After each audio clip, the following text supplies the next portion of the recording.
सिमिलीपार अभयारण्य शिकारी गुड़ी फरेस्टर माथी हांसदा मृत्यु घटना पुलिस किसी संदिग्ध को अटक रखी पचराउचरा करुछि। अन्यपटे सिमिलीपाल परिदर्शन करने पर जंगल और परिवेश मंत्री प्रदीप अमांत दुर्बृत्तों विरोध में कठोर कार्यानुष्ठान ग्रहण कर शिकारी गुड़ी शहीद सरकार सचेतन अच्छा तत्पर अच्छा मुख्यतः मुझे आज यही अवसर सर्वप्रथम गत दिन राति आमर जी फॉरेस्टर थिले रेंजर इंचार्ज थिले हांसदा शिकारी गुड़ी शहीद हबारू सर्वप्रथम दुख प्रकाश करुच्ची। अवसर आज आम विभिन्न पदक्षेप नापी कार्यक्रम नहीं आज आम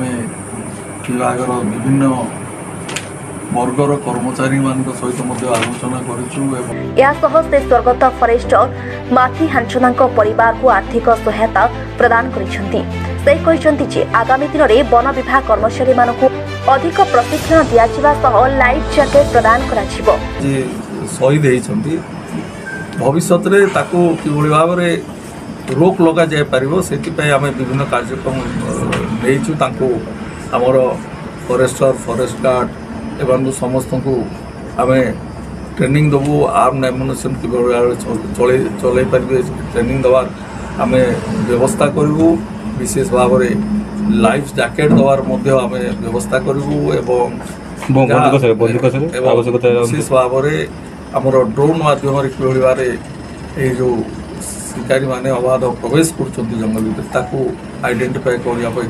शिकारी गतिविधि उपरे नजर रखा ड्रोन कैमेरा व्यवस्था बेआईनी बंधुक कारखाना उपरे चढ़ाऊ कर जंगल और परिवेश मंत्री प्रदीप अमांत मयूरभंज जिला करंछियारू दिव्यरंजन पति रिपोर्ट ओडिशा न्यूज।